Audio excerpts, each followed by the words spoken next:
Okay, good morning. We're back in our class ECE 2201. For today's topic, we will discuss the trigonometric functions of the complex number Z. Now, for our second topic, we are going to discuss and solve some problems related to inverse trigonometric functions of Z.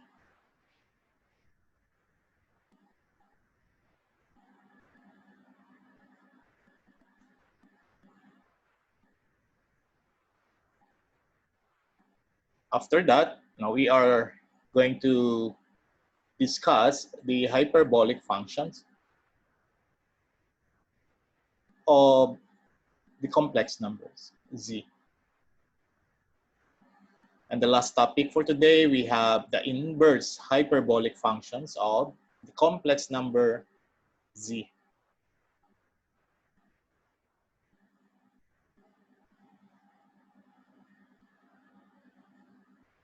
So are you ready? Okay. Get your calculator and pieces of paper. Now for our first topic,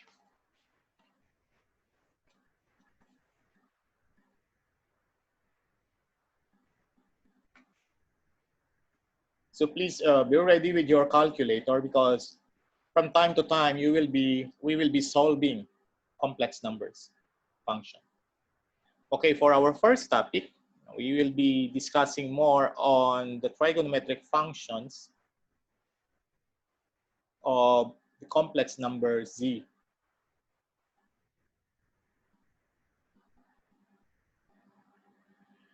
Okay. But before that, now we are going to review some important functions that we have learned in calculus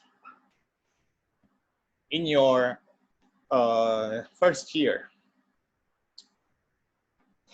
So we will be reviewing the hyperbolic functions. So in calculus, if you can still recall, in your calculus 1 and calculus 2, you have this function. The hyperbolic sine of theta is equal to the e raised to theta minus e raised to minus theta all over 2. Can you still recall this one? For the cosine hyperbolic function, we have e raised to theta plus e raised to minus theta over 2.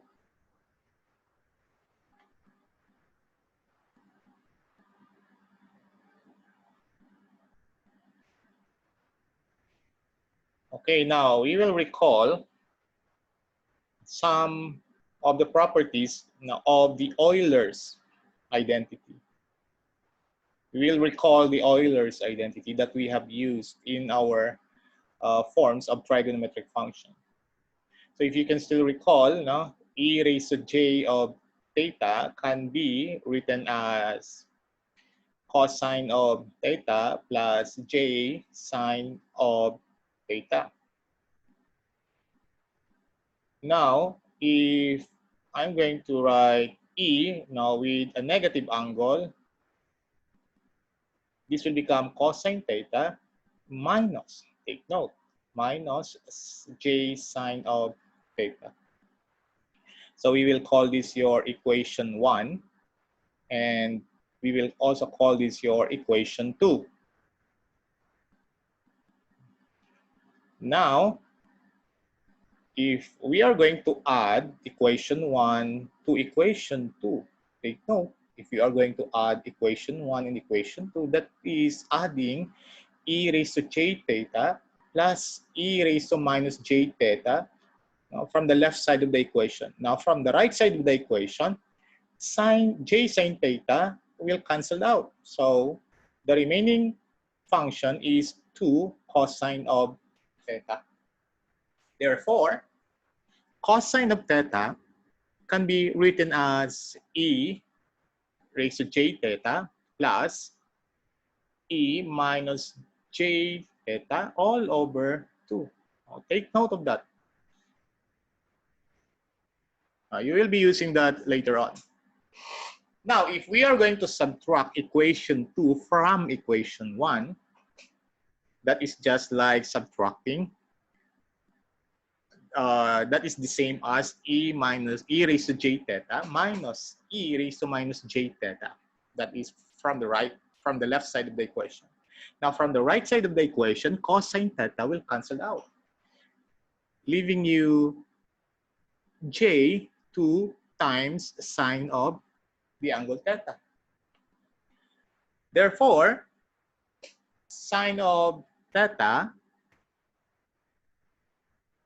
can be written as e j theta minus e raised to minus j theta all over j2. Take note, no?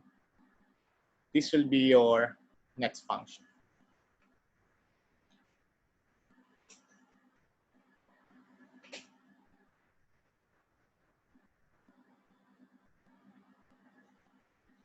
All right, now we will be reviewing, we will solve the trigonometric functions of some imaginary numbers. If you can still recall, your rectangular part is x plus jy. Now, if this is a pure imaginary number, this will be just jy. So we are going to solve for the sine of jy. Recall the formulas that we have derived a while ago. Sine of jy. So we will recall some of the formulas that we have derived a while ago. That is, sine of theta is equals to j theta minus e raised to minus j theta all over 2. j2, I mean. In this case, theta is equals to jy. So when theta is equals to jy, we will substitute theta by jy. So leaving you e raised to j times j theta, jy minus e minus j times jy all over j2. Now, from the numerator, we can multiply j and j. That will become negative. So that is negative y minus, next term, negative times negative, it will become positive all over j2. Now, to rationalize this fraction, we are going to multiply this by j and j. Take note, j and j is just 1. Okay. Multiplying 1 to the fraction will have no effect to the fraction. But in this case, we will multiply j to j2. That will become negative j.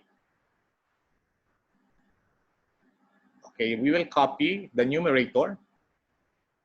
This will become over 2. Take note.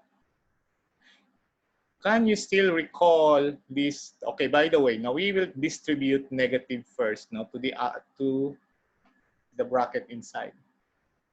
So this will become positive j. We will distribute negative. E raised to y becomes positive, and e raised to minus y becomes negative.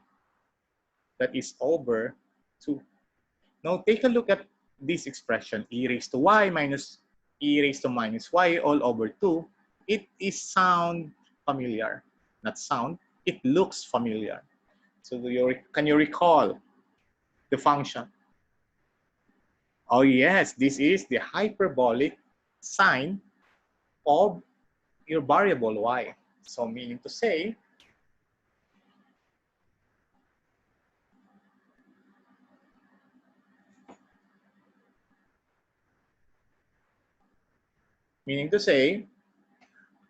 your sine jy is equivalent to j multiplied by the hyperbolic sine of y. Take note of that. Okay, I will box this.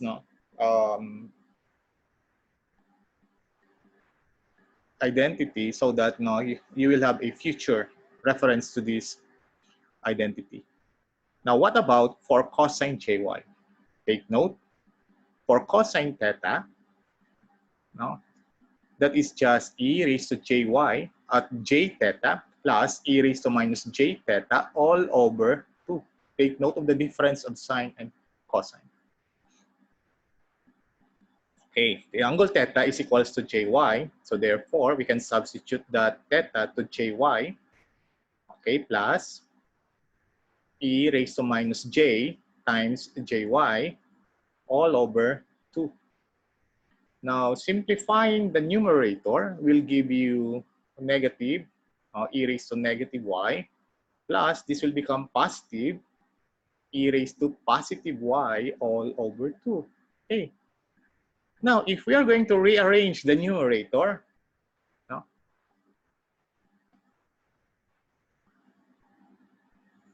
now it looks familiar. And what is this? Yes, this is cosine hyperbolic of y. Meaning to say, cosine of jy is equivalent to the hyperbolic cosine of y. Okay. Now you have two identities. All right. So let's proceed to the tangent of jy. Now, if you can still recall, tangent is just sine over cosine. That is sine jy over cosine of jy. If you can still recall, no, sine of jy is just j sine hyperbolic of y. And for the cosine of jy, that is just cosine hyperbolic of y. Now, simplifying it further, this will result to tangent of hyperbolic function. This will be tangent hyperbolic of y. So therefore, this is j tangent hyperbolic y. So tan of jy is the same as j tangent hyperbolic tangent of y. All right.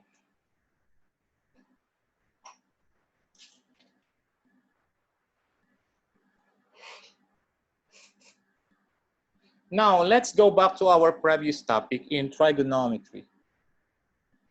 Can you still recall some of the identities in your trigonometry back in high school? So this is the trigonometric sum of two angles. So this is a sum in difference, no, of the trigonometric functions of. This is trigonometric of sum and difference, or difference of two angles.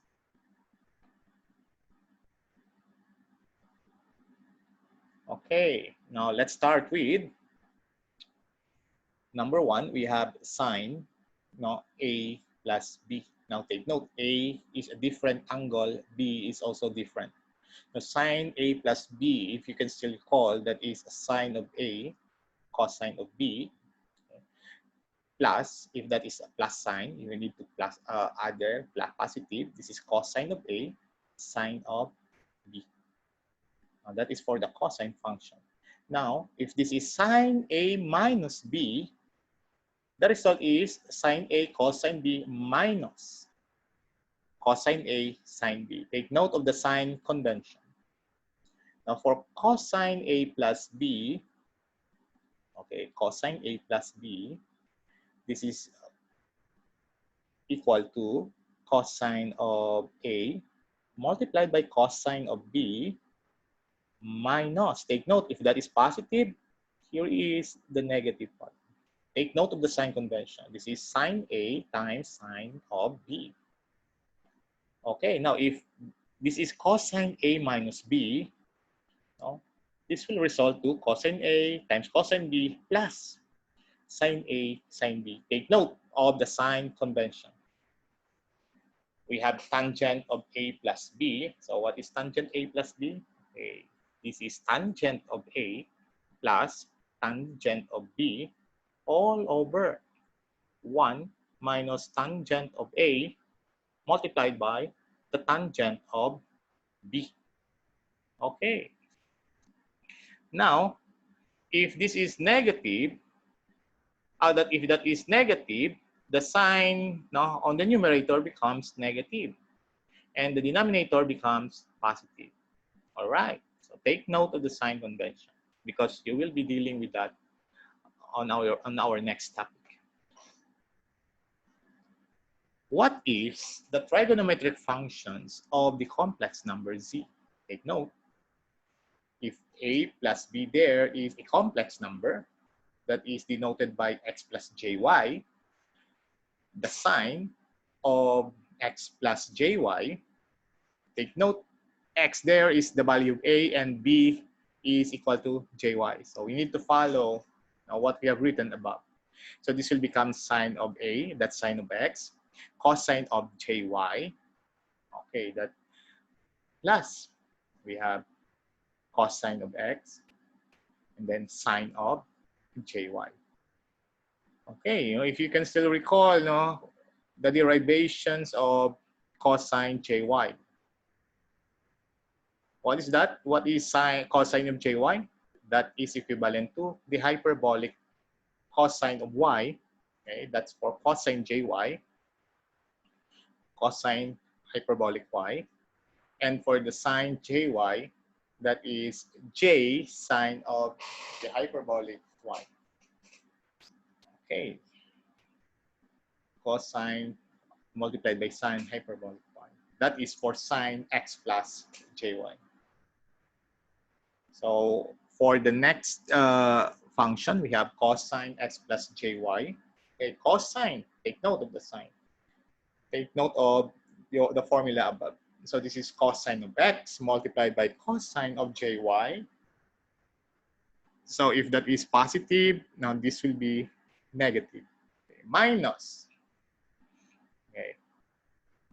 sine of x multiplied by sine of jy. Okay.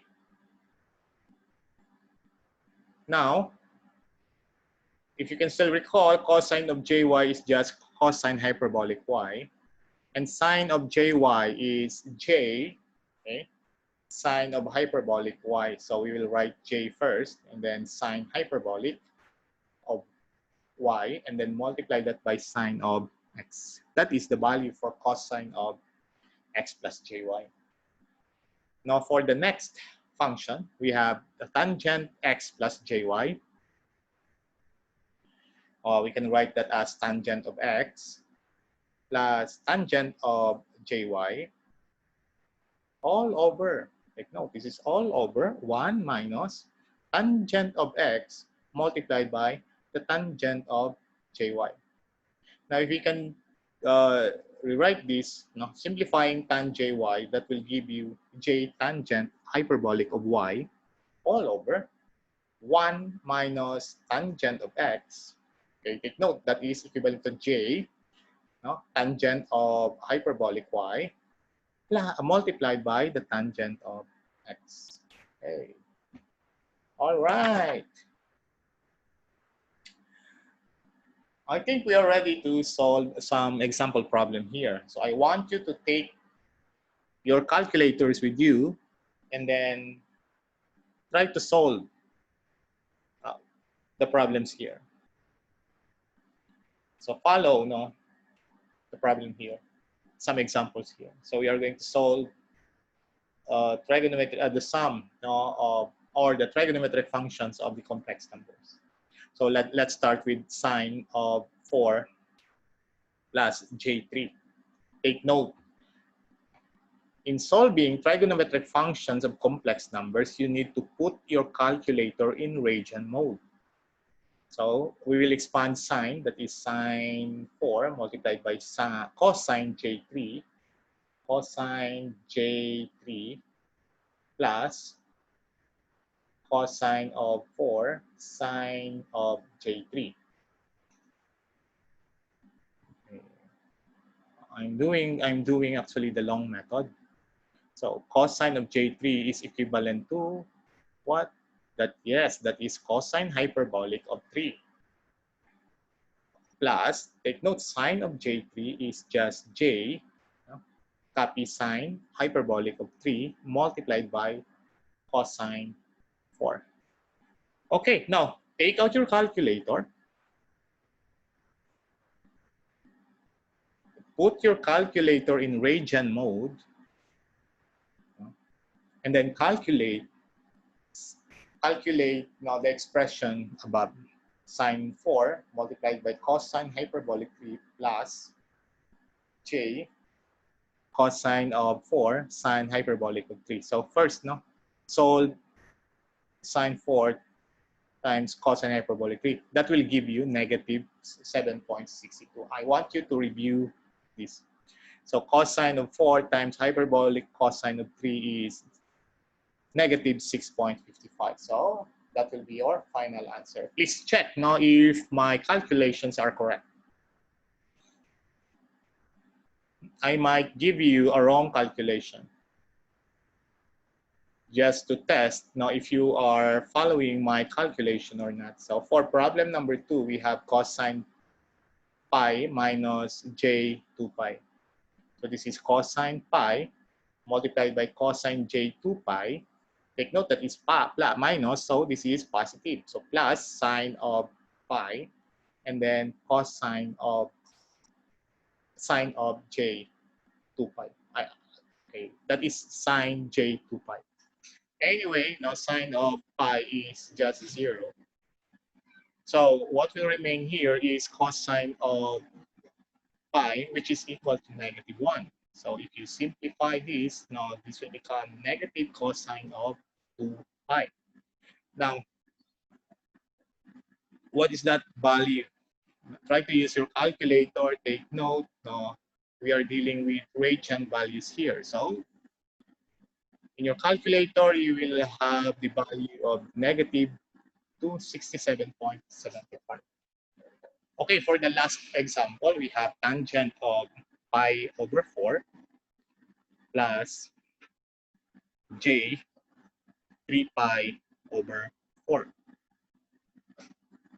So that is also equivalent to, take note, that is equivalent to tangent of pi over 4 plus the tangent of j 3 pi over 4 all over 1 minus tangent pi over 4 multiplied by tangent j 3 pi over 4. Okay, so please take out your calculator. By the way, before that, we will simplify this one.